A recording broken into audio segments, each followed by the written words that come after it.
को हम 2 पार्ट्स में डिवाइड करेंगे। एक में तो हम एलिमेंट्री कैनाल समझेंगे,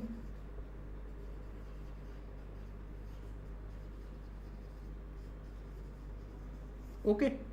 एक में क्या समझेंगे हम, एलिमेंट्री कैनाल, यानी जो हमारा माउथ से लेके एनस तक, यानी माउथ से लेके एनस तक, यानी कि जो हमारा माउथ होता है इससे लेके एनस तक, जो यानी कि एलिमेंट्री का लास्ट पार्ट है, जहाँ से आपका जो फूड है बाहर निकलता है, वहाँ तक जो है हम इस पार्ट को एलिमेंट्री कैनाल कहते हैं।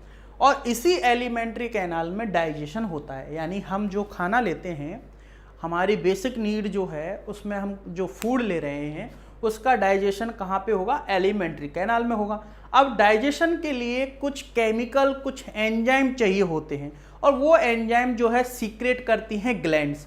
तो दूसरा पार्ट हमारा जो होगा ग्लैंड्स का होगा, है ना।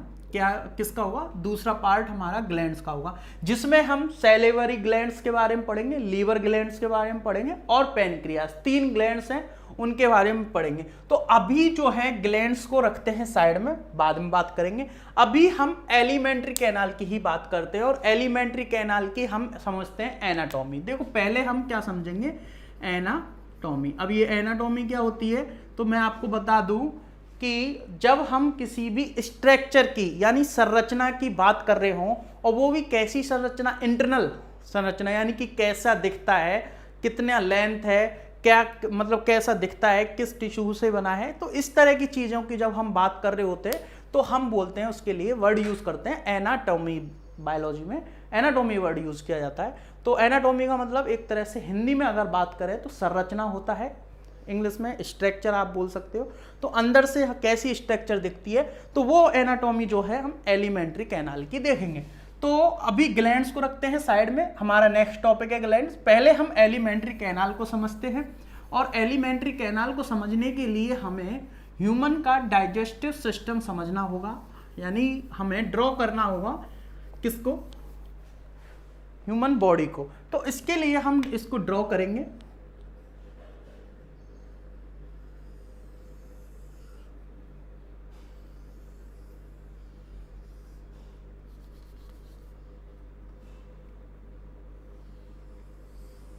ओके, तो अभी हम रफ डायग्राम से ही जो है देख रहे हैं। तो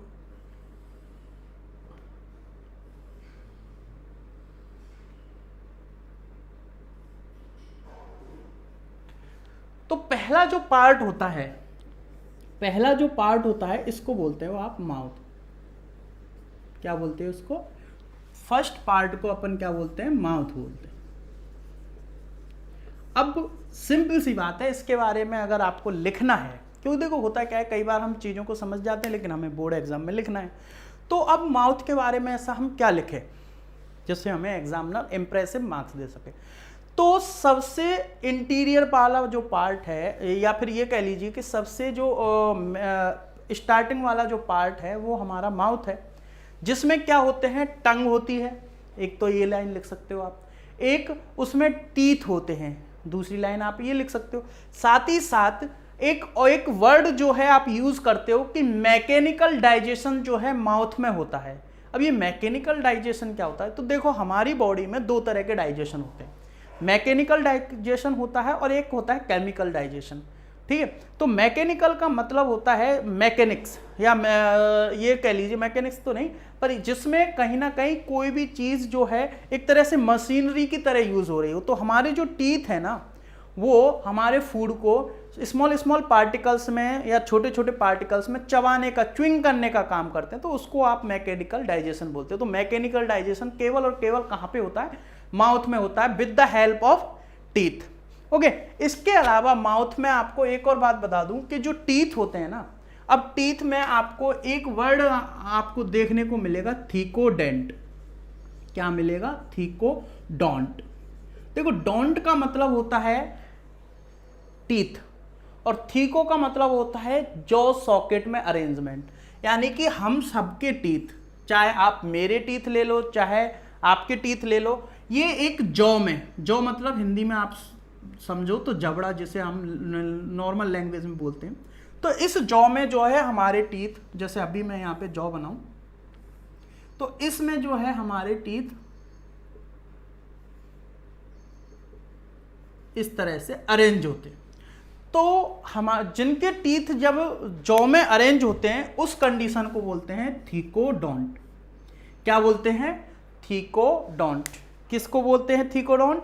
टीथ का अरेंजमेंट अगर जॉ में है, जॉ मतलब जबड़ा, तो इस अरेंजमेंट को क्या बोलते हैं? थीकोडोंट। यही आपको एग्जाम में लिखना है कि थीकोडोंट क्या है। In human beings teeth are arrange in jaw socket, this arrangement known as या दिस अरेंजमेंट कॉल्ड थीकोडोंट। यानी कि हमारे ह्यूमन बींग्स के जो टीथ होते हैं वो जॉ सॉकेट में अरेंज होते हैं या जॉ सॉकेट में होते हैं। इस अरेंजमेंट को जो है हम क्या बोलते हैं? थीकोडोंट बोलते हैं। ओके, अब यहां पे एक और बात आप माउथ में लिख सकते हो, हेटेरोडोंट। अब माउथ में ये थीकोडोंट अलग से भी पूछा जा सकता है, एक नंबर में ये थीकोडोंट क्या होता है। अब एक वर्ड आप यूज कर सकते हो, हेटेरोडोंट।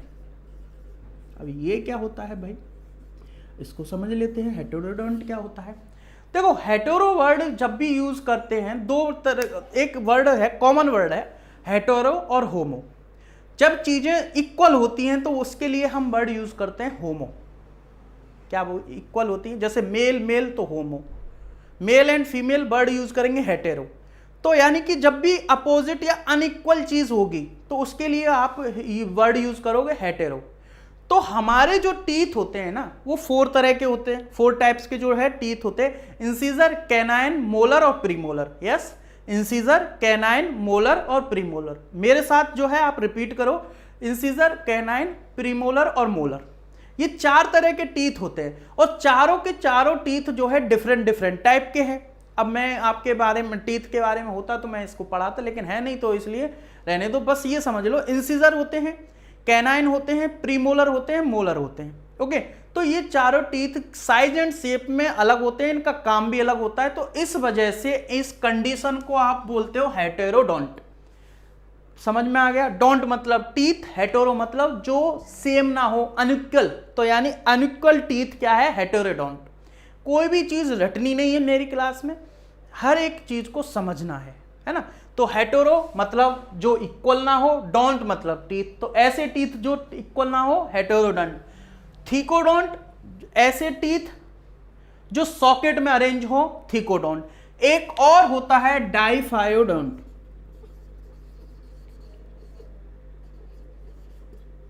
ठीक है, डाइफायोडोंट, डाई का मतलब होता है 2, फायो वर्ड मतलब होता है रिपीटेशन।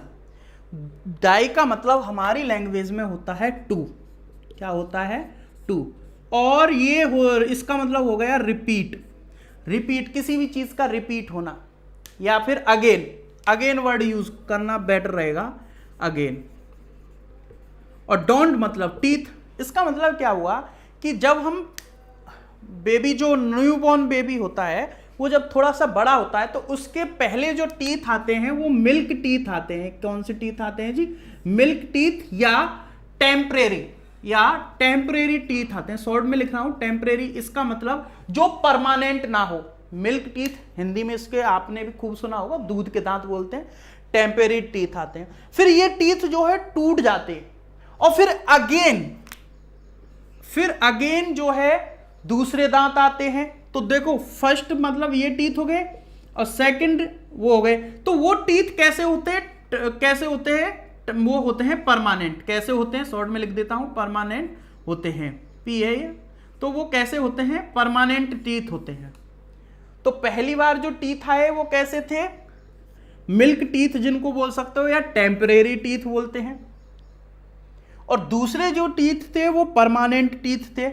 तो हमारे दांत यानी हमारे जो टीथ हैं वो 2 बार आए, तो इसलिए 2 बार आने यानी दोबार आना, रिपीटेशन, अगेन। तो इसलिए हमने वर्ड यूज किया डाइफायोडोंट। अब बताओ इसमें से रटने वाली कौन सी बात है?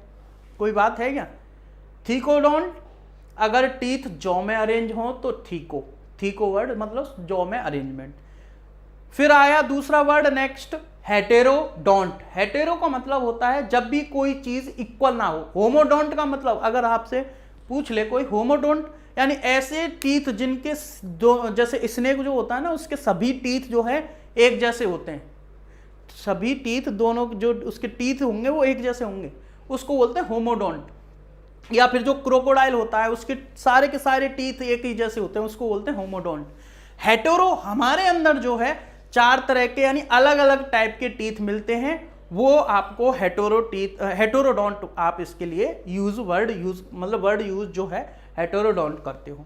इसके अलावा हमारे माउथ में जो है टंग होती है जो कि फ्रेनुलम से कनेक्ट होती है। एक वर्ड यूज करना है आपको, फ्रेनुलम, है ना।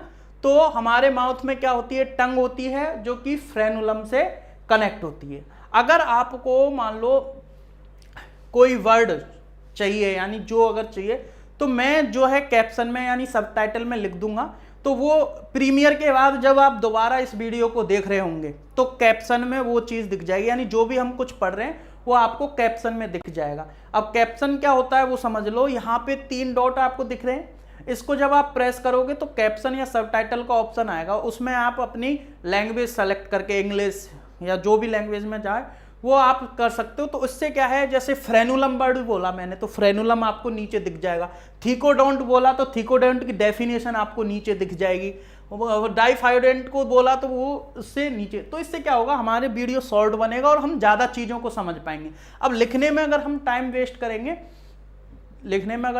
करेंगे, तो आपका भी टाइम और वीडियो भी लेंथी बनेगा। तो इसलिए क्या है, नीचे आपको देख सकते हो, अभी आपको दिखेगा नहीं, प्रीमियर के बाद ऐसा होगा, यानी प्रीमियर देख लोगे उसके बाद आप इस दोबारा वीडियो को देख रहे होंगे, तब आपको सारी चीजें जो है 1 घंटे बाद या 2 घंटे बाद जब भी देख रहे होंगे तो सारी चीजें आपको जो भी मैं यहाँ पे पढ़ा रहा हूँ वो आपको नीचे दिख जाएंगी, हिंदी में, इंग्लिश में, तमिल, तेलुगु, मलयालम, जो भी लैंग्वेज में आप देखना चाहो वो देख सकते हो। कैप्शन कैसे ऑन करना है, 3 डॉट दिख रहे हैं यहाँ पे कॉर्नर पे, वो आपको ऑन प्रेस करने, कैप्शन वाला ऑन जो है बटन आएगा उस पर क्लिक करना है और फिर अपनी लैंग्वेज चुन लेनी है। तो ठीक है, तो अब डाइफायोडेंट, उसके बाद माउथ में टंग के बारे में आपको लिखना होता है। तो माउथ में टंग होती है जो कि फ्रेनुलम से कनेक्ट होती है, और टंग का काम क्या होता है वो फिजियोलॉजी में लिखना है, संरचना में नहीं लिखना, एनाटॉमी में नहीं लिखना, स्ट्रक्चर में नहीं लिखना, इनके सबके काम जो है हम फिजियोलॉजी में लिखेंगे। ऐसे ही यहाँ पे सैलिवरी ग्लैंड होती है, वो अलग पार्ट है हमारा, बाद में पढ़ेंगे। हम एलिमेंट्री कैनाल पे फोकस कर रहे हैं और उसमें भी माउथ को समझ रहे हैं। तो अब माउथ में हमने एक चीज समझ ली कि माउथ जो है हमारा सबसे स्टार्टिंग पॉइंट है जो बाहर की ओर ओपन होता है, और इसमें अरेंज टीथ होते हैं, और टीथ में भी फिर हमने चीज समझी कि थीकोडेंट क्या होता है, हेटेरोडेंट क्या होता है और डाइफायोडोंट क्या होता है, सब चीज हमने समझ ली। उसके बाद फिर हमने माउथ में एक और चीज समझी कि माउथ में टंग होती है जो कि फ्रेनुलम से कनेक्ट होती है। अब ये जो सारी चीजें अंदर होती हैं, तो कोई भी चीज अंदर है इसका मतलब अंदर तभी तो हो सकती है जब वहां पे कोई खाली स्पेस होगा। अगर मेरे मुंह में अगर खाली स्पेस नहीं होता, वो एक पूरा बोन होता, तो क्या मेरे अंदर टीथ रहते, क्या मेरे अंदर टंग होती, या फिर मैं बोल पाता? नहीं बोल पाता। इसका मतलब अंदर क्या है, एक खाली स्पेस है जिसमें ये सभी अरेंज हैं, और इस खाली स्पेस को बोलते हो आप ओरल कैविटी। कैविटी का मतलब होता है स्पेस, हिंदी में इसका मतलब होता है गुहा। गुहा मतलब एक कैविटी है ना। तो ये सारा खाली कैविटी है, उस कैविटी को फिर बाद में भरा गया है, यानी उसमें टीथ थे, बचपन में टीथ नहीं होते लेकिन टीथ आए, फिर उसमें टंग आई, पहले टंग आई फिर टीथ आए। टंग तो बचपन से ही होते हैं, लेकिन जब आपका डेवलपमेंट हो रहा होता है पेट में, स्टमक में, माँ के जो पेट होता है उसमें जब डेवलपमेंट हो रहा होता है तो उसमें तो टीथ मतलब पहले कैविटी बनती है, फिर टंग आती है और फिर बाद में टीथ आए, तो फिर बाद में भरा गया। तो इस खाली कैविटी को आप बोलते हो ओरल कैविटी। क्या बोलते हो? Oral cavity. दूसरा नाम इसको बक्कल कैविटी भी दे सकते हो। क्या नाम दे सकते हो जी? बक्कल कैविटी, ओरल कैविटी, या फिर इसको आप बोलोगे बक्कल कैविटी। अब यहां पे मैं वैसे ये बड़ी क्लासों का मैटर हो जाता है, पर मैं थोड़ा सा आपको बता देता हूं क्या है क्या नहीं है। देखो, हमारे जो टीथ है और टीथ के अंदर वाला जो साइड होती है उसको तो हम बोलते हैं ओरल कैविटी, यानी कि ये केवल जो खाली स्पेस होगा मुंह वाला। बक्कल कैविटी पूरी जो अपनी नेजो और फेरिंग्स के नीचे, और ये नीचे जो अपनी नाक वाला जो चैम्बर होता है, ऊपर नोज है, क्या है ऊपर नोज है, तो इसको नेजल कैविटी बोलते हैं भाई। क्या बोलते हैं इसको? Nasal cavity. नाम से पता चल रहा है यार, कैविटी मतलब खाली स्पेस, नोज है तो नेजल कैविटी। ये ओरो मतलब इसका ग्रीक लैंग्वेज है, ग्रीक में ओरो का मतलब होता है मुंह, यानी माउथ, है ना। तो माउथ को ओरो बोलते हैं ग्रीक में, तो ओरल कैविटी वहां से आया। ऐसा नहीं है कि आपको चढ़ाने के लिए, आपको परेशान करने के लिए नया नाम दे दिया, नहीं। लैटिन और ये ग्रीक लैंग्वेज जो है साइंस में बहुत चलती है, तो वहां पे ओरो का मतलब माउथ होता है, इसलिए ओरल कैविटी। और बक्कल कैविटी का मतलब क्या होता है, अब यहां पे नाम से पता चलना होगा। बक्कल बोन को रिप्रेजेंट करता है, हड्डियों को, बोन को। तो माउथ के अंदर जो बोन होती है, जैसे मैक्सिलरी बोन होती है ये वाली, और ऐसे ही यहाँ पे ऊपर वाली मैक्सिलरी बोन होती है, लेकिन एक प्लेट होती है यहाँ पे, जब आप टच करते हो तो हार्ड प्लेट मिलती है ना, यहाँ पे कठोर हिस्सा होता है, यहाँ पे सॉफ्ट हिस्सा होता है। तो वो जो हार्ड प्लेट है और नीचे वाला जो आपका मैक्सिलरी बोन है, मैक्सिलरी ये वाली बोन, मैक्सिलरी बोन, और जो नोज के ऊपर जो आप टच करते हो हार्ड वाला हिस्सा, उस हिस्से के अंदर का पूरा स्पेस तो बक्कल कैविटी होता है। हालांकि ये बड़ी क्लास की बात है, फिर भी मैं थोड़ी सी बता देता हूं। और जो टीथ के अंदर वाला जो पार्ट होता है, मतलब चिक के अंदर और टीथ के अंदर जो पार्ट होता है, उस पार्ट को ओरल कैविटी बोलते हैं। यानी कि थोड़ा सा इनमें डिफरेंस होता है ना। आपको वैसे उसमें नहीं जाना, आपको केवल ये समझना ओरल कैविटी और बक्कल कैविटी एक ही है, पर बता दिया मैंने नॉलेज के लिए, क्योंकि गलत नॉलेज मतलब देना मेरे तो थोड़ा सूट नहीं करता, इस वजह से मैंने बता दिया कि भाई ये है। ओके, तो अब माउथ के बारे में आपको पता चल गया, ओरल कैविटी होती है, बक्कल कैविटी होती है, टीथ के बारे में पता चल गया, टंग के बारे में पता चल गया, साथ ही साथ माउथ में ग्लैंड होती है, उनकी हम बाद में बात करेंगे। आज जो है हम किस पे फोकस कर रहे हैं, केवल आज हम फोकस कर रहे हैं, तो इसको मैं रफ कर दूं, आज केवल हम एलिमेंट्री कैनाल पे बात कर रहे हैं। तो ये समझ में आ गया होगा माउथ। अब थोड़ा सा माउथ से जो है हम थोड़ा आगे बढ़ते हैं। ओके, तो माउथ से हम आगे बढ़ेंगे और नेक्स्ट पहुंचेंगे हम इस वाले हिस्से पे। ओके, तो इस पूरे हिस्से को देखो, यहां तक कवर हो रहा है, ये पूरा हिस्सा है ना, ये पूरा जो हिस्सा है इसको बोलते हैं फेरिंग्स। क्या बोलते हैं जी?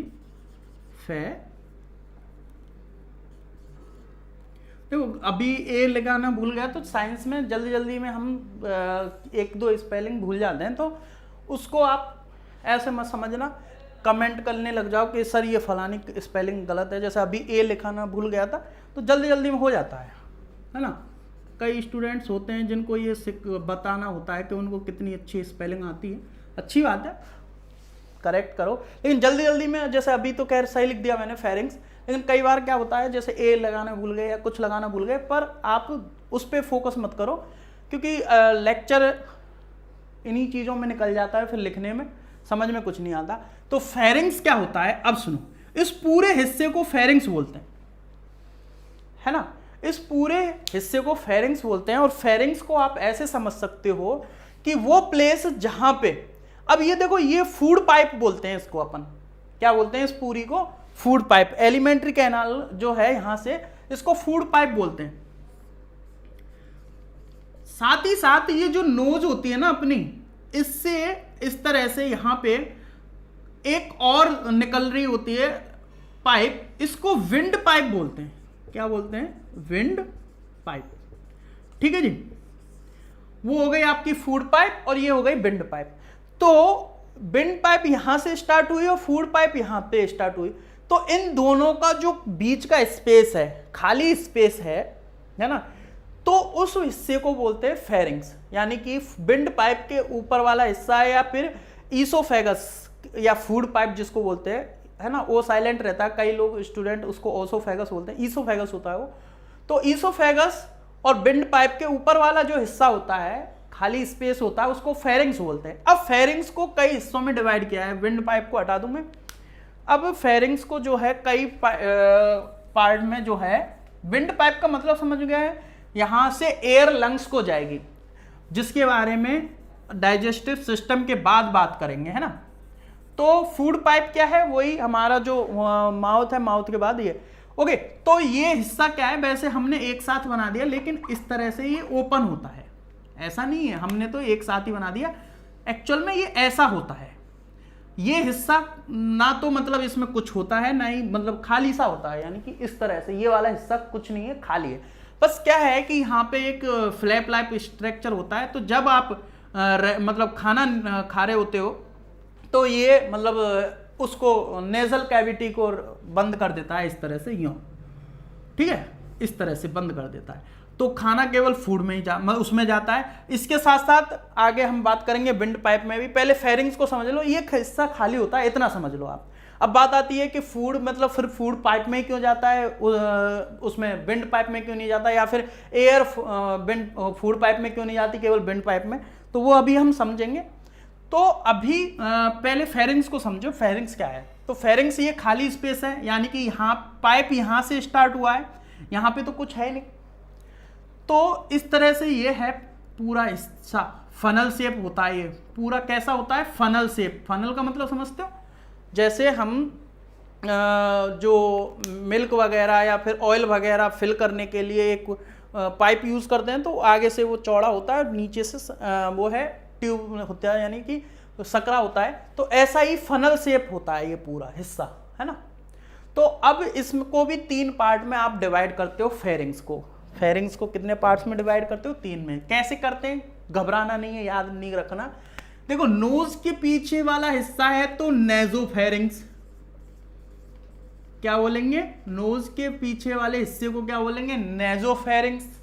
और माउथ जो है, माउथ यानी ओरल कैविटी, ये माउथ है ना अपना, ओरल कैविटी, और इस हिस्से को बोलेंगे ओरोफेरिंग्स। क्या बोलेंगे, ओरोफेरिंग्स। अब बताओ, कुछ भी चीज रटने वाली है क्या, पूरा स्पेस खाली है, लेकिन इसको पूरे स्पेस, खाली स्पेस को, जहां पे ना तो विंड पाइप है ना ही कॉमन है, एक तरह से ये दोनों के लिए ही है ना। तो नोज के जस्ट पीछे है तो नेजोफेरिंग्स, ओरल कैविटी के जस्ट पीछे है तो ओरोफेरिंग्स, और यहां पे हमारा साउंड बॉक्स यानी लैरिंग्स होता है, यहां पे हमारा साउंड बॉक्स होता है, लैरिंग्स। और इसके यहां पे ये हिस्सा है, साउंड बॉक्स के पीछे हिस्सा है, लैरिंग्स के पीछे हिस्सा है, तो क्या बोलेंगे इसको, लैरिंग्स। क्या बोलेंगे, लैरिंग्स, ठीक है, इसको क्या बोलेंगे, लैरिंग्स, लैरोफेरिंग्स, सॉरी, लैरोफेरिंग्स, लैरिंग्स नहीं, लैरोफेरिंग्स, सॉरी, लैरोफेरिंग्स। अब मेरे को लगता है कि फेरिंग्स ज़्यादा आपको कंफ्यूज नहीं करेगा। आपका जो नोज है, माउथ है, इसके जो पीछे का हिस्सा है पूरा एक ही हिस्सा है, फनल शेप, खुला हिस्सा है, यहाँ पे कोई भी ट्यूब नहीं है ना। तो इस हिस्से को, खुले हिस्से को, जो कॉमन है, जो फूड पाइप के लिए भी कॉमन है, विंड पाइप के लिए भी कॉमन है, उसको बोलते हैं फेरिंग्स। क्या बोलते हैं उसको, अपन फेरिंग्स। और फिर इसको भी 3 पार्ट में, नोज के पीछे का नेजोफेरिंग्स, जो ओरल कैविटी है उसके पीछे का ओरोफेरिंग्स, और जो फनल साइड वो लैरिंग्स होता है, इसको लैरोफेरिंग्स बोलते हैं। ओके, अब बात आती है कि सर ये खाना जो है एक्सचेंज क्यों नहीं होता, उसका रीजन क्या है। देखो, पहली बात तो यहाँ पे जब आप मुंह खोलते हो तो स्मॉल टंग, जैसे आप बचपन में बोलते थे, मुंह खोलने पे एक छोटी सी आपको टंग जैसा स्ट्रक्चर दिखाई देता है ना, जो कि टंग नहीं होता। तो वो जो स्ट्रक्चर है, जब आप खाना खा रहे होते हो और उस समय मतलब जैसे ही निगल रहे होते हो, तो वो इसको कवर कर लेता है। तो उसको कवर कर लेगा तो एयर नहीं आएगी, और जैसे ही जो फूड है वो यहाँ पे जाएगा, फूड यहाँ पे जाएगा, तो उस स्थिति में फूड इधर भी जा सकता है। लेकिन ये जो आपकी विंड पाइप है, ये जो आपका विंड पाइप, जिसको ट्रैकिया बोलेंगे आगे जाके, अभी नहीं बोल रहा मैं, ट्रैकिया यानी कि विंड पाइप, जहां से एयर लंग्स को जाएगी, वहां पे एक स्ट्रक्चर होता है जो इसको कवर कर लेता है। तो वो फ्लैप लाइक स्ट्रक्चर, यानी लीफ जैसा, पत्ती जैसा, लीफ जैसा, पत्ती जैसा एक स्ट्रक्चर होता है जो इसको कवर कर लेता है। तो देखो, ऊपर से वो कवर तो एयर नहीं आएगी, इधर से ये कवर, तो खाना जो है आपका इस फूड पाइप में नहीं जाएगा। इस स्ट्रक्चर को जो है हम बोलते हैं एपिग्लोटस। क्या बोलते हैं इसको? एपिग्लोटिस। क्या बोलेंगे? एपिग्लोटिस। मेरे साथ रिपीट करे करो, ग्लोटिस। तो एपिग्लोटिस क्या है? एपिग्लोटिस विंड पाइप के ऊपर वाला हिस्सा है, सुपीरियर पार्ट है विंड पाइप। यानी विंड पाइप क्या होता है आगे चल के हम उसके बारे में पढ़ेंगे। उसमें रेस्पिरेशन में तो उसमें ट्रैकिया होता है, हमारे जो लंग्स होते हैं ना, इनको एक पाइप जा रहा होता है, तो उसको ट्रैकिया को, विंड पाइप जहां से एयर जाती है उसको बोलते हैं। तो जैसे ही हम खाना निगलते हैं, जैसे कुछ भी निकला, तो मैंने जो है क्या हुआ, ये यहाँ पे आपको मूवमेंट नजर आएगा, आया ना? तो ये मूवमेंट किसकी वजह से है? क्योंकि जब मैं निगल रहा हूं तो एपिग्लोटिस जो है इसको इस तरह से कवर कर लेता है ताकि हम कुछ भी निगलें तो फूड जो है यहाँ पे ना चला जाए। अब कई स्टूडेंट्स या फिर कई बच्चे जो होते हैं वो आदत खराब होती है और खाना खाते टाइम बोलते हैं, इसलिए मना किया जाता है। तो उस कंडीशन में क्या होता है कि कई बार एपिग्लोटिस बंद नहीं हो पाता, कई बार एपिग्लोटिस बंद नहीं हो पाता और जो फूड है वो कहां पे चला जाएगा? विंड पाइप में, यानी ट्रैकिया में चला गया। अब विंड पाइप यानी ट्रैकिया में अगर फूड चला जाता है, अगर वो जाने में सक्सेसफुल हो गया तो हैंड टू हैंड मतलब जो है डेथ हो जाएगी। लेकिन ऐसा नहीं होता, जैसे ही ये हल्का सा जाता है तो यहाँ पे मतलब यानी हमारी बॉडी में भी ऐसा मैकेनिज्म होता है, तेजी से इरिटेशन होने लगता है, तेजी से क्या है? इरिटेशन होने लगता है और हम जोर जोर से खांसने लगते हैं ताकि वो फूड वापस से मुंह में आ जाए। क्यों खांसने लगते हैं? ताकि वो फूड वापस से मुंह में आ जाए। कई बार यहाँ पे कफ जमा हो जाता है, तब इरिटेशन होता है तो जोर जोर से खांसते हैं, कफ जमा हो जाता है तो वो भी इसीलिए ताकि वो कफ है वो बाहर निकल जाए, है ना? तो खांसने की जो प्रोसेस है इसमें क्या होता है, हम जोर से एयर मतलब जो है लंग्स की एयर को एक साथ रिलीज करते हैं है ना? तो इस तरह से हम एक साथ रिलीज करते हैं, तो इससे क्या है, हमारा जो फूड है वो वापस आ जाता है, या कफ जो है वापस आ जाता है। तो ये चीज आपको पता हो गई एपिग्लोटिस। अब हम बात करते हैं नेक्स्ट स्ट्रक्चर की। माउथ समझ में आ गया, एपिग्लोटिस क्या आ गया? विंड पाइप को कवर करने वाला फ्लैप लाइक स्ट्रक्चर, है ना? मैं जो भी बोल रहा हूं इसको आप नोट्स बनाओगे या फिर यहाँ पे नीचे भी बन रहे हैं, प्रीमियर के बाद दिख जाएगा, अभी नहीं दिखेगा। तो इससे क्या होगा कि आपको बोर्ड का एग्जाम देने में ज़्यादा प्रॉब्लम नहीं आएगी। आपको अगर कोई चीज़ समझ में आ गई उसके बारे में एज इट इज लिख दो, क्या प्रॉब्लम आ रही है? बस लिखने का तरीका थोड़ा सा अच्छा होना चाहिए।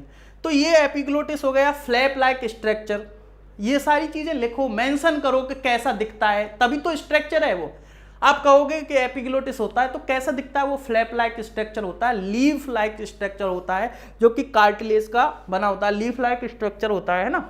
उसके बाद फिर हमारा जो माउथ है, एपिग्लोटिस भी हो गया, फेरिंग्स भी हो गया, और हमने माउथ को भी देख लिया। अब इसको रफ कर देते हैं और आगे बढ़ते हैं, और इस हिस्से को बोलते हैं फूड पाइप। कॉमन नेम इसका, नॉर्मल नेम जो हम नॉर्मल बोलचाल में बोलते हैं उसको फूड पाइप, यानी कि खाने वाली नली, है ना? लेकिन एक्चुअल में इसका नाम होता है ईसोफेगस। क्या नाम होता है जी? ईसोफेगस। अब इसमें ओ साइलेंट रहेगा, ये याद रखना है ना।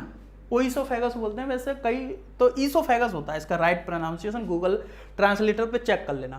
तो ईसोफेगस जो है, तो इसके बारे में आपको क्या लिखना है? केवल ट्यूब लाइक स्ट्रक्चर है। देखो कैसा है, ट्यूब लाइक जैसा है, ट्यूब लाइक स्ट्रक्चर। तो ट्यूब जिसकी लेंथ लिखनी है आपको 25 सेंटीमीटर।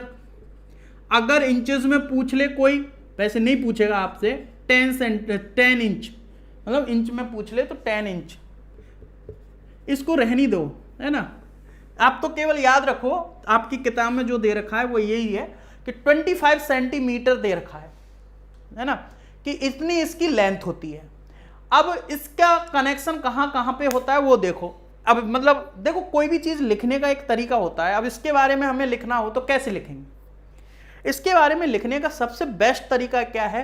पहले तो आप ये लिखो कि ईसोफेगस कैसा दिखता है, तो आपने एक स्टेटमेंट लिख दिया कि ट्यूब लाइक स्ट्रक्चर है। दूसरा, इसमें क्या कोई ग्लैंड है? जैसे माउथ में ग्लैंड है, क्या इसमें कोई ग्लैंड है? तो आपको बता दूं, इसमें कोई भी ग्लैंड नहीं होती। है ना। तो आप एक लाइन ये लिख सकते हो इसमें, तो पहली लाइन आपने लिख दी ट्यूब लाइक स्ट्रक्चर है, दूसरा फिर दूसरी लाइन लिख दी आपने कि इसकी जो लेंथ है 25 सेंटीमीटर होती है, फिर तीसरी आपने जो लाइन ईसोफेगस के बारे में लिख दी वो कि there are no gland present in oesophagus, यानी कि ईसोफेगस में एक भी ग्लैंड प्रेजेंट नहीं होती।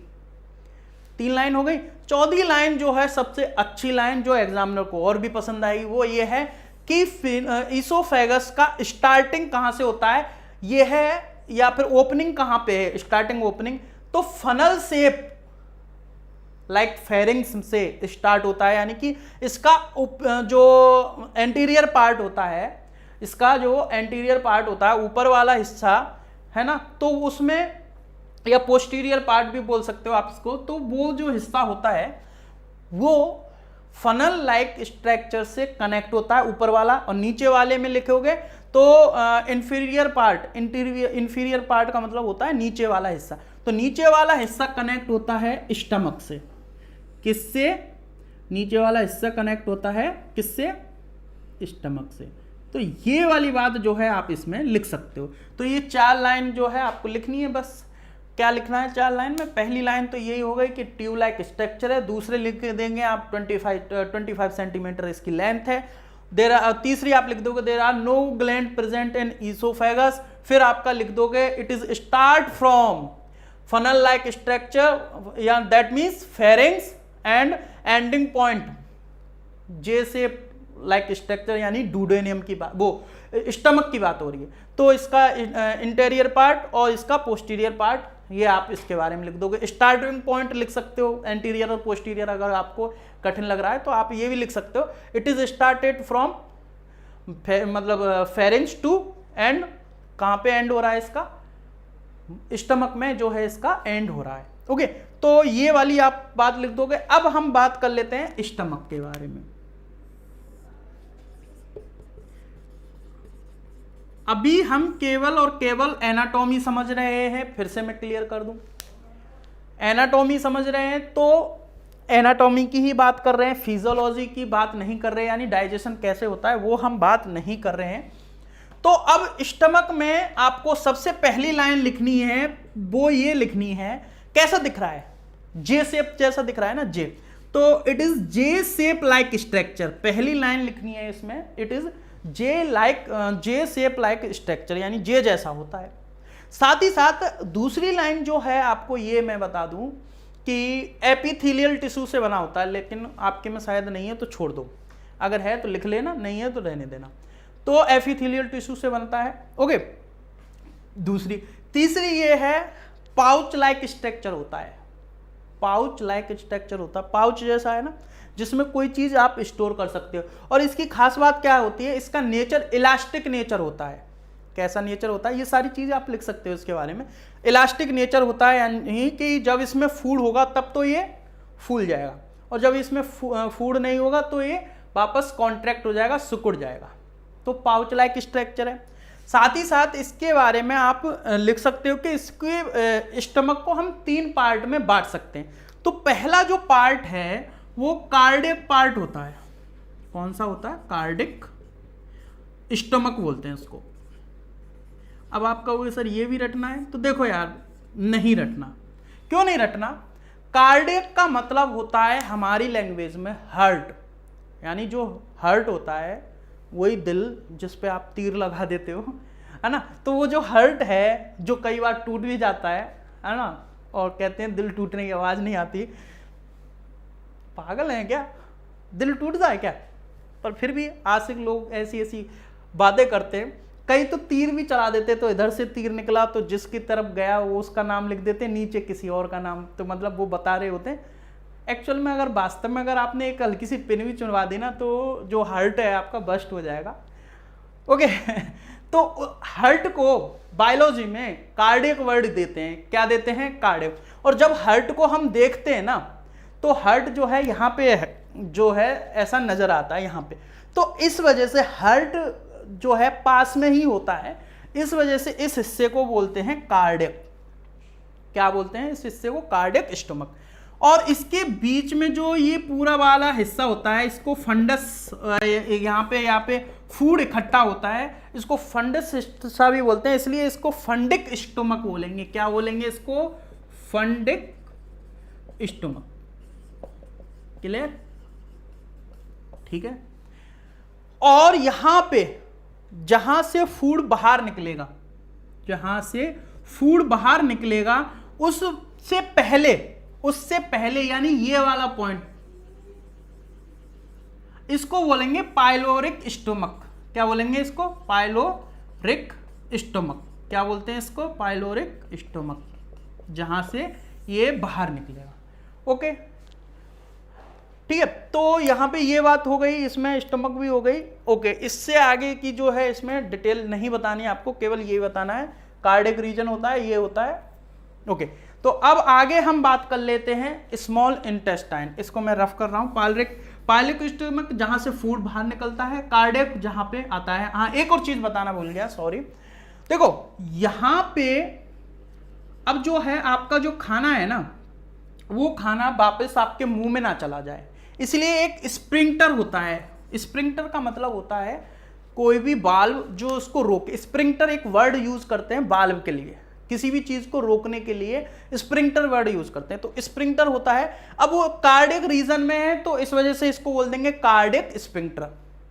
क्यों होता है? ताकि जो फूड आ गया है यहां पे वो माउथ में ना चले जाए। अब आप कहोगे सर आप गलत बोल रहे हो, कई बार वोमिटिंग हो भी तो जाती है। हाँ, लेकिन आपने देखा होगा जब आपके वोमिटिंग होती है, किसी की भी वोमिटिंग होती है, तो बहुत ज्यादा उसको प्रेशर सा फील होता है, यानी कि स्प्रिंटर, वो प्रेशर इसीलिए फील होता है कि जो हमारा स्प्रिंटर होता है ना, वो अपोजिट डायरेक्शन में खुल रहा होता है, तो उसके लिए बहुत ज्यादा फोर्स चाहिए होता है। तो कई बार फूड अगर आपने ऐसा ले लिया है जो हार्मफुल है, यानी कि कई बार ऐसा फूड हमारे बॉडी में चला जाता है जो हार्मफुल है, या फिर दूसरी कंडीशन क्या होती है कि कई बार जो बैक्टीरिया होते हैं वो हमारे स्टमक में आ जाते हैं, जैसे डायरिया जिसको बोलते हैं ना आप, डायरिया। तो डायरिया वाली कंडीशन में जो बैक्टीरिया है हमारी पूरी एलिमेंट्री कैनाल जिसमें स्मॉल इंटेस्टाइन भी आती है, तो वो डायरिया जो है वहां पे डायरिया वाली कंडीशन में आ जाते हैं, तो वो फूड को रहने नहीं देते, तो तब वोमिटिंग हो जाती है। तो उस टाइम क्या है, फूड बाहर निकल जाता है। तो फूड क्यों बाहर निकला वो भी आप समझ में आ गया। ओके, तो स्प्रिंटर, इस वाले स्प्रिंटर को क्यों क्या बोलेंगे? स्प्रिंटर का मतलब होता है रोकने वाली चीज। तो ये कार्डियक रीजन में है तो कार्डियक स्प्रिंटर बोल देंगे। यहां पर भी फिर स्प्रिंटर होता है। क्यों होता है? कि एक बार फूड चला तो जाए पर वापस ना आए। ये सारे स्प्रिंटर होते हैं ना, वो इस तरह से अरेंज होते हैं कि एक ही डायरेक्शन जो है हो सकता है, यानी कि फूड इस तरह से है जो है यहां पे इस तरह से मूव करेगा। तो डायरेक्शन कैसा होता है? इस तरह से होता है कि फूड जो है केवल जा सकता है, वापस आ नहीं सकता। तो अब इस स्प्रिंटर को तुम्हें नाम देना हो तो क्या दोगे? आप कहोगे कि सर ये स्प्रिंटर पाइलोरिक वाले भाग में है, पाइलोरिक स्टोमक में, तो क्या हम इसको पाइलोरिक स्प्रिंटर बोल सकते हैं? बिल्कुल सही, दोनों ही स्प्रिंटर है। स्प्रिंटर का मतलब जो रोकेगा। ये कार्डियक वाले हिस्से में था इसलिए हमने इसको कार्डियक स्प्रिंटर बोल दिया, ये पाइलोरिक वाले हिस्से में था इसलिए हमने इसको पाइलोरिक स्प्रिंटर बोल दिया। कोई भी चीज रटने वाली है क्या? स्प्रिंटर तो नॉर्मल वर्ड यूज करते हैं इंग्लिश में। स्प्रिंटर का मतलब होता है रोकने के लिए जो यूज करते हैं, वॉल्व यूज करते हैं, है ना, वो होता है स्प्रिंटर, है ना, गेट जैसा। स्प्रिंटर गेट जैसा या किसी भी चीज को रोकने के लिए वो। और कार्डियक रीजन में तो कार्डियक स्प्रिंटर, पाइलोरिक रीजन में तो पाइलोरिक स्प्रिंटर। अब यहां से जो है आपका डुडेनियम, वो सॉरी, स्मॉल इंटेस्टाइन स्टार्ट होता है। क्या होता है? स्मॉल इंटेस्टाइन जो है स्टार्ट होता है इस तरह से।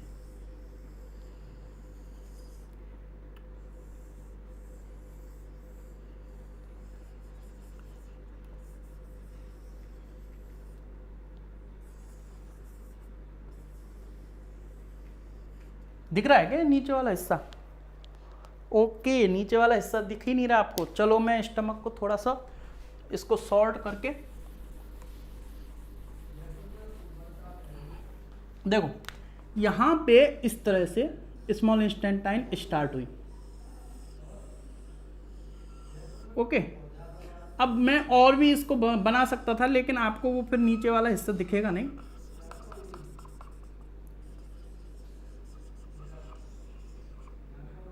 और ये देखो इस तरह से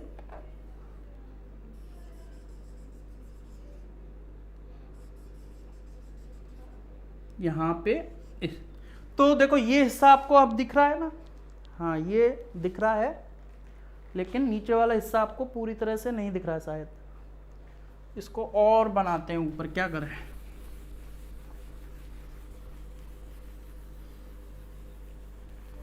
इसको थोड़ा सा ऊपर बनाते हैं।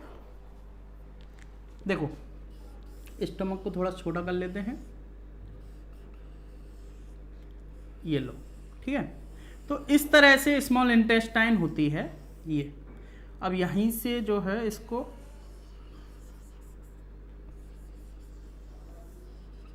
यहाँ तक तो दिख रहा है ना, ठीक है, इतना तो दिख रहा होगा आपको। उसके बाद इस तरह से जो है स्मॉल इंटेस्टाइन स्टार्ट होती है। मार्कर में भी इंक मेरे को लगता है दोबारा डालनी पड़ेगी। ओके, तो ये स्मॉल इंटेस्टाइन होती है, क्या होती है, मैं एक बार इंक डाल देता हूँ मार्कर में, फिर हम बात करेंगे स्मॉल इंटेस्टाइन की।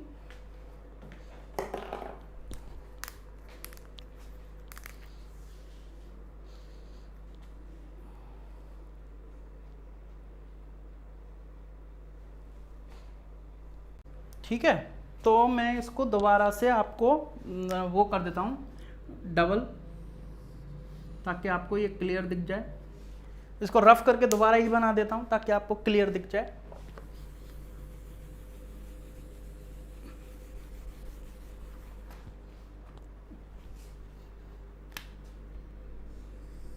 अब दिख रहा होगा क्लियर।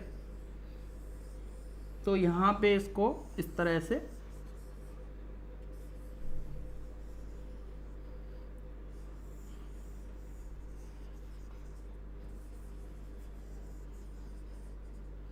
ठीक है, तो ये इसका एंडिंग पॉइंट होता है जिसको अपन बोलते हैं एनस, जिसके बारे में बाद में बात करेंगे, है ना। एनस भी आपको नहीं दिख रहा, बहुत ज़्यादा नीचे ऊपर कैमरा सेट कर लिया आज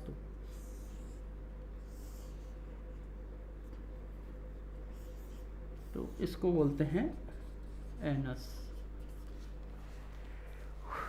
ओके, ठीक है। तो अभी यहाँ पे तक जो है हम पाइलोरिक पढ़ चुके थे, पाइलोरिक रीजन स्टोमक बोलते हैं। अब हम स्मॉल इंटेस्टाइन पढ़ेंगे, है ना। क्या पढ़ेंगे, तो हमने ईसोफेगस भी कंप्लीट कर लिया, दूसरा हमने स्टमक भी कंप्लीट कर लिया, तीसरा। अब हम 4th नंबर पे पढ़ेंगे स्मॉल इंटेस्टाइन। Small intestine. अब स्मॉल इंटेस्टाइन के बारे में अगर आपको लिखना है तो पहले तो लिखोगे आप ये 7 मीटर, कितना, 7 मीटर लंबा या लॉन्ग, नैरो ट्यूब होता है, 7 metre long, narrow, narrow means पतला, पतला ट्यूब होता है। अब आप सोच रहे होंगे कि सर ये देखने में मतलब ये इसको स्मॉल इंटेस्टाइन क्यों बोलते हैं, इसको लार्ज इंटेस्टाइन क्यों बोलते हैं, अभी हम बाद में उसको बात करेंगे। तो ये कितना मीटर लंबा होता है, 7 मीटर। अभी स्पेस कम था इस वजह से इतना नहीं बताया हमने, केवल आपको लग रहा होगा ये 7 मीटर कहाँ है। तो अंदर जो है कॉइल्ड फॉर्म में अरेंज होता है। ये कैसे होता है, कॉइल्ड फॉर्म में अरेंज होता है। कितने मीटर लंबा होता है, लॉन्ग होता है, 7 मीटर लॉन्ग होता है। पहली बात तो आप ये लिख दोगे। दूसरी बात जो है आप इसमें लिखोगे कि इसके जो है 3 हिस्से होते हैं। क्या लिखोगे इसमें, दूसरी बात, 3 पार्ट्स में आप इसको डिवाइड कर सकते हो। It can be divide into 3 parts. First part is duodenum या डूडेनम, आप इसको बोल सकते हो। फर्स्ट पार्ट को क्या बोलोगे आप, डूडेनम। ओके, ये वाला जो है इसको आप डूडेनम बोलते हो। अब इसके बारे में अगर आपको लिखना हो डूडेनम के बारे में, कॉमन सेंस से आप बताओ कैसे लिख सकते हो। तो ये डूडेनम जो है यू शेप का दिखता है। कैसा, यू शेप का, है ना, सॉरी सी शेप का दिखता है। कैसा दिख रहा है आपको, ये सी शेप का। तो आप पहला लिखोगे इट इज लाइक इट, मतलब ये जो इंग्लिश अक्षर सी है उस जैसा दिखता है, सी शेप दिख रहा है ना। दूसरी बात इसमें आप लिख सकते हो कि ये जो है ये कनेक्ट होता है किससे, पाइलोरिक स्टोमक से। किससे कनेक्ट होता है, पाइलोरिक जो है उससे कनेक्ट होता है। साथ ही साथ आपको एक और बात बता दूं, जो हमारी पैनक्रियाज है ना, पैनक्रियाज वो भी डुडेनियम से ही कनेक्ट होती है।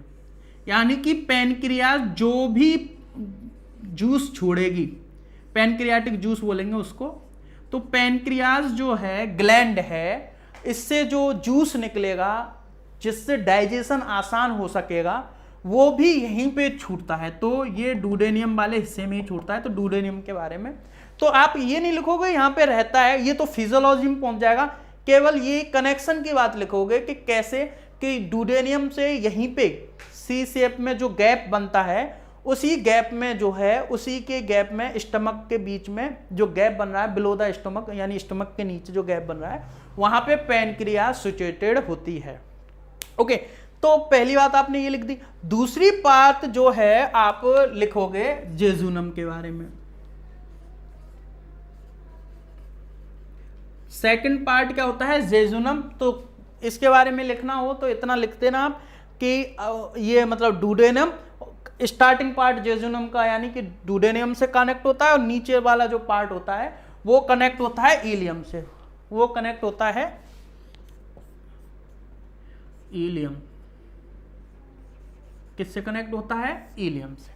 ओके, तो अब इलियम के बारे में अगर आपको लिखना है तो लास्ट पार्ट जो होता है स्मॉल इंटेस्टाइन का, वो क्या होता है, इलियम।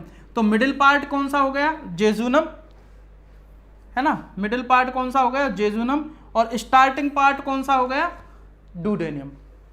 ये सारी बात लिख सकते हो आप आराम से। लेंथ के बारे में लिख सकते हो आराम से, है ना। साथ ही साथ इसमें आपको ये बताना है कि मोस्ट ऑफ द डाइजेशन जो है, यानी सबसे ज़्यादा डाइजेशन स्मॉल इंटेस्टाइन में ही होता है। आगे जब हम देखेंगे डाइजेशन को, तो डाइजेशन भी यही होता है और एब्जॉर्प्शन भी यही होता है। एब्जॉर्प्शन मतलब जब खाना डाइजेस्ट हो जाएगा तो उसको एब्जॉर्ब भी तो करना है बॉडी में, है ना। बॉडी में अंदर लेना है, एब्जॉर्ब करना है, तो वो भी यहीं पे होगा। तो अब वो एब्जॉर्ब जब होता है तो एब्जॉर्ब करने के लिए इसमें क्या है, बिलाई पाए जाते हैं। क्या पाए जाते हैं, बिलाई। तो देखो यहाँ पे मैं बता रहा हूँ इसमें कि अब बिलाई कैसे काम करते हैं वो तो मैं बाद में बताऊंगा जब हम डाइजेशन पढ़ रहे होंगे। तो आपको केवल ये याद रखना है कि हमारा जो स्मॉल इंटेस्टाइन है ना, वो नॉर्मल नहीं होता। आप ये सोच रहे हो कि अंदर से ये नॉर्मल हो, मतलब नॉर्मल ट्यूब नहीं होता। इसमें अंदर फिंगर लाइक प्रोजेक्शन मिलते हैं। क्या लिखोगे, फिंगर लाइक प्रोजेक्शन। इसका मतलब होगा फिंगर जैसी स्ट्रक्चर, लेकिन आपको वर्ड यूज करना finger like projection. Structure word use नहीं करना, फिंगर लाइक। तो देखो ये फिंगर जैसे है ना, तो इस तरह से फिंगर लाइक प्रोजेक्शन होते हैं, जिनको हम बिलाई बोलते हैं। क्या बोलते हैं, जिनको हम बिलाई बोलते हैं। क्या बोलते हैं इनको, बिलाई। ये कहाँ पे होंगे, स्मॉल इंटेस्टाइन में। बिलाई कहाँ पे प्रेजेंट होते हैं, स्मॉल इंटेस्टाइन में। तो एक ये बात लिख दोगे। तो स्मॉल इंटेस्टाइन के बारे में अगर आपको लिखना होगा तो सबसे लॉन्ग यानी एलिमेंट्री का सबसे लॉन्गेस्ट पार्ट यही है, सबसे लॉन्गेस्ट पार्ट यही है, 7 मीटर लंबी है। अब आप कहोगे सर ये सबसे लॉन्गेस्ट पार्ट है तो इसको स्मॉल इंटेस्टाइन क्यों बोले, लार्ज क्यों नहीं बोले। उसका रीजन क्या है, जब शुरू में जब देख रहे थे, जब पहली बार देखा था एलिमेंट्री कैनाल को, तो एलिमेंट्री कैनाल में जो स्मॉल इंटेस्टाइन वाली जो हिस्सा है वो क्या है, कंडेंस था। यानी फिर बाद में जब इसको बाहर निकाला तो ये 7 मीटर लंबी निकली। पहले देखने में छोटी लग रही थी और ये वाली जो है बड़ी लग गई। फिर अब क्या है कि पहले हम इसको स्मॉल इंटेस्टाइन नाम दे चुके थे, इसको लार्ज, तो फिर वो नाम ऐसे ही रहने दिया, पहला रीजन। दूसरा फिर तर्क ये आया कि ठीक है इसका जो साइज है वो स्मॉल है, इस वजह से इसको स्मॉल इंटेस्टाइन बोल दिया। इसका जो साइज है वो लार्ज है, इसको लार्ज इंटेस्टाइन बोल दिया। ऐसा भी एक रीजन है। वैसे मेन रीजन जो है वो ये था कि पहले गड़बड़ हो गई थी साइंटिस्टों से। शुरू में जब पहली बार किसी ने देखा तो वहीं से फिर वो गड़बड़ चलती आ रही है, इस वजह से इसको लॉन्ग होने के बाद भी स्मॉल इंटेस्टाइन बोलते हैं। तो सबसे longest part of the alimentary canal is alimentary वो small intestine. Finger like projection होते हैं, साथ ही साथ 3 पार्ट्स में, it can be divide into 3 parts. तो first is duodenum, second is jejunum and third is ileum. Okay, duodenum starting part है, jejunum middle part है और इलियम जो है ये लास्ट पार्ट है जो कनेक्ट होता है लार्ज स्टेंटाइन के सीकम वाले हिस्से से। अब हम बात करेंगे लार्ज स्टेंटाइन, लेकिन इसमें भी आपको ये पता होना चाहिए विलाई जो होते हैं ना, फिंगर लाइक प्रोजेक्शन जो होते हैं विलाई होते हैं, है ना। और विलाई का काम क्या होता है वो तो अपन बाद में समझेंगे, लेकिन उससे पहले इसको रफ करेंगे। रफ करने के लिए जो है हम कुछ चीज़ें यूज़ करते हैं और वो चीज़ जो है हमें मिल गई है। ओके, आदत खराब है मैं रख के इधर उधर भूल देता हूँ। तो ये स्मॉल स्टेंटाइन अपन पढ़ चुके हैं। ओके, एक और बात मैं आपको वैसे ही मतलब नॉर्मली आपकी क्यूरियोसिटी मतलब ऐसे ही आपको इंटरेस्ट जगाने के लिए एक बात बता दूं कि जो जेजुनम है ना, इसका मतलब होता है खाली। जेजुनम का मतलब होता है खाली। तो डेथ के बाद जब बॉडी का पोस्टमार्टम होता है ना, तो खाना इधर भी मिल सकता है, इलियम में भी मिल सकता है, लेकिन जेजुनम हमेशा खाली रहती है। अब ऐसा क्यों होता है ये तो पता नहीं, लेकिन जेजुनम जो है हमेशा खाली होती है। ओके, तो 7 मीटर लॉन्ग होती है, ये आपको समझ में आ गया। स्मॉल स्टेंटाइन हो गया 4th नंबर पे, मेरे से रफ हो गया है। ओके, अब बात कर लेते हैं 5th नंबर पे लार्ज स्टेंटाइन। उसके बाद ये चैप्टर आपका फिनिश, मतलब चैप्टर नहीं, ये आज का लेक्चर फिनिश हो जाएगा। तो देखो लार्ज स्टेंटाइन के बारे में पहली बात तो आप इसकी लेंथ के बारे में लिख सकते हो, 2.5 मीटर लंबी होती है ना। वेरिएशन मिलता है, वेरिएशन यानी 1.5 से 2.5 आपको ऐसे दिख जाएगा कहीं पे। वैसे इसको आप बोलोगे 2.5 मीटर लॉन्ग, है ना। इसके बाद वो नैरो था, ये नैरो नहीं होता, ये साइज में मतलब जो है बड़ा होता है, बिग होता है ना। अब इसके जो है 3 पार्ट्स होते हैं, ये दिख रहा है ना ये हिस्सा, तो हाँ ये इसके 3 पार्ट्स होते हैं और मैं यहाँ पे लिख देता हूँ 3 पार्ट्स को। तो पहला पार्ट जो होता है वो होता है सीकम। फर्स्ट कौन सा पार्ट होता है? सीकम। ये वाला जो हिस्सा है, ये वाला जो हिस्सा है इसको आप क्या बोलते हो? सीकम बोलते हो। जहां पे स्मॉल इंटेस्टाइन और लार्ज इंटेस्टाइन का जंक्शन हो। यस, ये वर्ड यूज करना है आपको लिखने टाइम कि सीकम कौन सा इंसान है। It is a place where small intestine and large intestine connect with each other. तो ये वह स्थान है जहां पे लार्ज इंटेस्टाइन और स्मॉल इंटेस्टाइन जो है कनेक्ट हो रहे हैं एक दूसरे के साथ। जंक्शन पार्ट बोलेंगे, यानी junction of small intestine and large intestine. ये सारी बातें आपको लिखनी होती हैं एग्जाम में। मैं यही तो कह रहा हूं, चीजों को समझने के बाद उसको लिखना कैसे, वो प्रैक्टिस है आपकी। बाकी की चीजें आसान हो जाएंगी। तो इस हिस्से को बोलते हैं सीकम। अब सीकम में एक हिस्सा जो है कई बार, मतलब ये हिस्सा जो है पहले यूज में था लेकिन अभी यूज में नहीं आ रहा। तो पहले कोई ऑर्गन यूज में आता था और अब वो ऑर्गन यूज में नहीं आ रहा, तो उस ऑर्गन को वेस्टिजियल बोलते हैं। क्या बोलते हैं उसको? वेस्टिजियल। वेस्टिजियल ऑर्गन का मतलब वो ऑर्गन जो काम नहीं आ रहा है, यानी कि हिंदी में इसको अवशेषी, बिना काम वाला। तो यहां पे एक वेस्टिजियल ऑर्गन होता है जिसको बोलते हैं अपेंडिक्स। क्या बोलते हैं भाई? अपेंडिक्स, है ना। और ये कैसा दिखता है? वर्म जैसा, कीड़े जैसा दिखता है, इसलिए इसको बोलते हैं वर्मीफॉर्म अपेंडिक्स। वर्मीफॉर्म अपेंडिक्स, कीड़े जैसा दिखता है तो इसलिए वर्म वर्ड यूज करते हैं। वर्ड यूज करते हैं ना वर्म के लिए, कीड़े जैसा। तो वर्मीफॉर्म अपेंडिक्स होता है। अब इस हिस्से में कई बार क्या है, फूड चला जाता है। कई बार ऐसा होता है फूड चला जाता है, तो वो फूड, ये नॉर्मल इंफॉर्मेशन है जो मैं आपको दे रहा हूं अभी। तो वो फूड जब चला जाएगा तो वो फूड वहां पे कंपोस्ट होने लगेगा, डिकम्पोस्ट होने लगेगा, यानी सड़ने लगेगा वो फूड। तो उस वजह से कई बार इस हिस्से में क्या है, पेन होने लगता है। तो कई बार क्या है, पेन जब होता है तो डॉक्टर को दिखाते हैं। तो अब वेस्टिजियल ऑर्गन है, यानी कि कोई काम का नहीं। वेस्टिजियल का मतलब जिसका यूजलेस आप बोल सकते हो, इसका कोई काम नहीं होता। It is a useless organ, यानी कोई काम नहीं होता, इसलिए डॉक्टर ऑपरेशन से इसको बाहर निकाल देते हैं, वो है ना। तो आपने सुना होगा काफी अपेंडिक्स का ऑपरेशन हुआ है। तो ये अपेंडिक्स होती है, वर्मीफॉर्म होती है यानी वेस्टिजियल होती है। कहां पे होती है? सीकम से कनेक्ट होती है, सीकम से कनेक्ट होती है। ओके, इसके अलावा जो ये पूरा जो पार्ट है, ये जहां पे फूड इस तरह से जाएगा, देखो फूड हमेशा ऐसे आता है, ऐसे ऐसे ऐसे ऐसे, उसके बाद तो मैंने कई बार देखा है स्टूडेंट्स क्या करते हैं, जब डायग्राम बनाते हैं ना, स्टूडेंट्स डायग्राम बनाते हैं तो वो डायग्राम इसको बना देंगे, इसको बनाएंगे और अंदर इस तरह से ट्यूब बना देते हैं चाउमीन टाइप के। तो एक्चुअल में आपको इस तरह से ट्यूब बनाना है कि ऐसा लगना चाहिए एग्जामिनर को कि खाना जो है इजीली पास हो सके। कई बार क्या है, आप वैसे ही चाइनीज का एक इधर से जोड़ दिया, एक इधर से, एक इधर से, तो यानी कि वो एक प्रॉपर ट्यूब नहीं बनता। भले ही आप ट्यूब की लेंथ कम रख लो, कोई जरूरी नहीं है, कोई भी एग्जामिनर इस पे मार्क्स नहीं काटता। ट्यूब की लेंथ भले ही आप कम रख लो, बट ऐसा मत बनाओ कि अभी सोचो आप, मैं ही इस ट्यूब को इस तरह से बना देता, यहां से जोड़ देता, फिर यहां से, आप जैसा करते हो डायग्राम में करते हो आप, है ना। आप सभी नहीं करते, मैं ये नहीं कह रहा, लेकिन मोस्ट ऑफ द स्टूडेंट करते हैं। हमने कॉपी चेक किए, हमें मालूम है, ऐसे कॉपी कर देते हैं। अब एक बात बताओ, खुद ही कॉमन सेंस से सोचो कि फूड क्या यहां से पास कर देगा क्या? किधर जाएगा फूड? फूड एक कॉमन उसमें ही तो जाएगा। इसलिए इस तरह से ट्यूब होनी चाहिए और उस ट्यूब का कनेक्शन प्रॉपर दिखना चाहिए कि हाँ भाई अब फूड जो है यहाँ पे आ जाएगा, अब फूड लार्ज स्टेंटाइन में आ जाएगा, ऐसा दिखना चाहिए। तो लार्ज स्टेंटाइन में सीकम हो गया। अब सीकम में उसके बाद ये जो पूरी जो वो है लार्ज स्टेंटाइन, जिसको मैंने अभी अभी डॉट डॉट किया है, सीकम के बाद की जो पूरी जो स्टेंटाइन है जिसको मैंने अभी डॉट डॉट किया है, इसको बोलोगे आप कोलोन। क्या बोलोगे? कोलोन,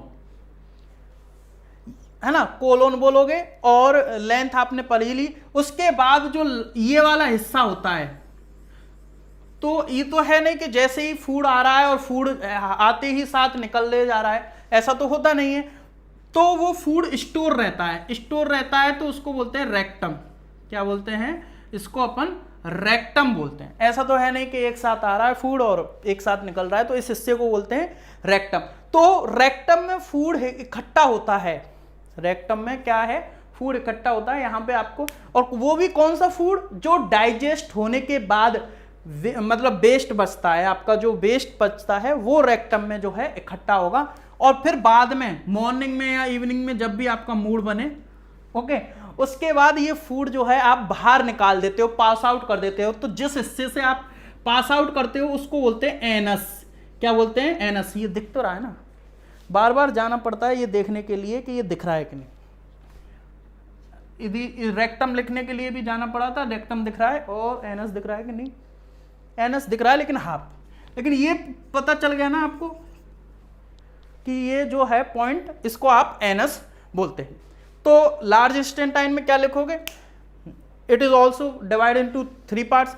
ये भी 3 पार्ट में डिवाइड होती है। First is caecum, second is colon and third is rectum. Caecum क्या? It is a junction of small intestine and large intestine. Large intestine और स्मॉल स्टेंटाइन का जंक्शन है या कनेक्टिंग पार्ट है। कोलोन क्या है? ट्यूब लाइक स्ट्रक्चर है जिसमें फूड आगे जाके ट्रेवल करता है। रेक्टम क्या है? वो प्लेस है जहां पे वेस्टिजियल फूड, जो वेस्ट होगा आपका डाइजेशन के बाद फूड में से जो वेस्ट हो जाए, वेस्ट फूड बचेगा, जिसको आप फीकस बोलते हो, फीकस बोलते हो, वो फूड यहाँ पे इकट्ठा होगा, यानी फीकस इकट्ठा होगा। फूड वर्ड यूज नहीं करोगे आप, फीकस वर्ड यूज करोगे। फूड वर्ड या आपने यूज किया है तो उसके लिए वेस्ट फूड आपको यूज करना होगा कि वेस्टेज में, यानी आफ्टर डाइजेशन के बाद जो फूड बचा है। इससे अच्छा आप एक वर्ड यूज करो faeces. Faeces is correct word. Faeces word use करना है कि फीकस जो है यहाँ पे रेक्टम में इकट्ठा होता है। और एनल क्या है? Last part. और एनस क्या है ना, ये लास्ट पार्ट है किसका? एलिमेंट्री का, कैनाल का, जहां से फूड बाहर निकल जाएगा। तो ये एलिमेंट्री कैनाल का जो है पूरा आपको मैंने डिटेक्शन करके दिखा दिया कि इस तरह की एलिमेंट्री कैनाल होती है। अब इस डिटेक्शन में मैंने कोशिश की कि अब जो जो मैंने बताया उसको आप आराम से लिख सको। यानी आपको एक बार चीज समझनी है, नहीं समझ में आया लेक्चर दोबारा से ध्यान से समझ लेना, और जो भी मैंने बोला उसको लिखना है। तो जो मैंने बोला उसको मैं नीचे लिख दूंगा अभी प्रीमियर के बाद, है ना। तो वो आपको नोट्स भी बन जाएंगे, अगर किसी को नोट्स बनाने में प्रॉब्लम है तो बाकी अगर यही चीज़ आप अपने बोर्ड के एग्जाम में लिख के आते हो तो एग्जामिनर आपको फुल में से फुल मार्क्स देगा। कभी भी ये क्वेश्चंस जब आता है तो इसमें से कई तरह के क्वेश्चन मिल जाते हैं, जैसे कि आपको एक तो शॉर्ट क्वेश्चन पूछ ले सकता है वो, जैसे थीकोडोंट के बारे में स्पेशल पूछ लिया, what is the definition of thecodont, या व्हाट इज ओरल कैविटी, इस तरह से चीज़ें पूछ सकता है, या ईसोफेगस की लेंथ पूछ ली, या फिर आपसे स्मॉल इंस्टेंटाइन की लेंथ पूछ ली। तो इस तरह से छोटे छोटे क्वेश्चन तो आपसे पूछ ही सकता है। साथ ही साथ आपसे क्वेश्चन पूछ सकता है एक प्रॉपर जिसे आप ऐसे टाइप क्वेश्चन बोलते हो वो, तो उसमें आपको डायग्राम बनाना होता है, इट इज मस्ट, है ना। तो आपको डायग्राम बनाना ही है और उसके बाद आपको लिखना होता है। लिखने का तरीका क्या है, जो भी आपने पढ़ा है वही चीज आप लिख दो और वही किताब में लिखा है। अगर आप किताब को बड़े ध्यान से देखते हो तो कुछ भी चीज रटने वाली नहीं है। एक बार और बता दूं, अगर ऐसे टाइप क्वेश्चन आया तो उसमें डायग्राम बनाना ही बनाना है, तो डायग्राम से बचो मत। अभी आपने देखा होगा कि अगर रफ डायग्राम, मैं ये नहीं कह रहा बहुत सुंदर डायग्राम है, लेकिन ये रफ डायग्राम है जिससे एग्जामिनर को हर एक चीज पता चल जाएगी। जैसे आपको हर एक चीज पता चल रही है इस डायग्राम, वो तो आपको समझाने के लिए इतना बार बार इसमें ओवर राइटिंग हो गई उस वजह से, अदरवाइज इसको मैं ओवर राइटिंग नहीं करता तो ये दिखने में सुंदर लगता, जैसे स्टार्टिंग में दिख रहा था मेरी तरह ही सुंदर लगता है ना। तो ऐसा नहीं है, तो ये तो ओवर राइटिंग है इस वजह से, अदरवाइज आप ओवर राइटिंग थोड़ी करोगे एग्जाम, ये तो मैंने आपको समझाने के लिए ओवर राइटिंग कर दी है, इस वजह से ऐसा हो रहा है। अदरवाइज आप ऐसा भी एक डायग्राम बना देते हो, देखा कितनी आज थोड़ी देर में ही डायग्राम जो है हमने ड्रॉ कर दिया था, कोई ऐसा वर्ड नहीं है। तो ऐसा भी अगर आप एक डायग्राम बना सकते हो तो रफ डायग्राम, तो आपको आप इजीली मार्क्स मिल जाएंगे। अब इसमें पैनक्रियाज मैंने नाम मेंशन नहीं किया, आप कह रहे होंगे इसमें आपने अभी सर डायफ्राम नहीं बताया, बिल्कुल नहीं बताया। रीजन क्या है, उसका काम अभी है नहीं, है ना। डायफ्राम यहाँ पे सर आपने लीवर नहीं बताया, तो वो उसका काम नहीं है ना अभी, इस वजह से यहाँ पे आपने गाल ब्लैडर नहीं बताया, काम नहीं है इसका। यहाँ पे आपने ग्लैंड नहीं बताई, सैलिवरी ग्लैंड, सबमैक्सिलरी, सबलिंगुअल ये नहीं बताई, तो उसका रीजन है काम नहीं है यार। पेक्टोरल ग्लैंड ये सब का काम नहीं है, अभी केवल वही समझा। तो ओके, तो उम्मीद है ये बात समझ में आई होगी कि ऐसे टाइप क्वेश्चन में डायग्राम बनाना ही बनाना है, आप इससे पीछा नहीं छुड़ा सकते। एक दो बार प्रैक्टिस करो, आराम से हो जाएगा। तो मिलते हैं नेक्स्ट लेक्चर में, जहाँ पे हम बात कर रहे होंगे ग्लैंड्स के बारे में, जहाँ पे हम समझेंगे सैलिवरी ग्लैंड्स, लीवर को और पैनक्रियाज को। उसके बाद फिर डाइजेशन का मैकेनिज्म समझेंगे, यानी कि कैसे डाइजेशन होता है, और फिर हमारा नेक्स्ट टॉपिक होगा रेस्पिरेशन। मिलते हैं नेक्स्ट लेक्चर में, टिल देन गुड बाय।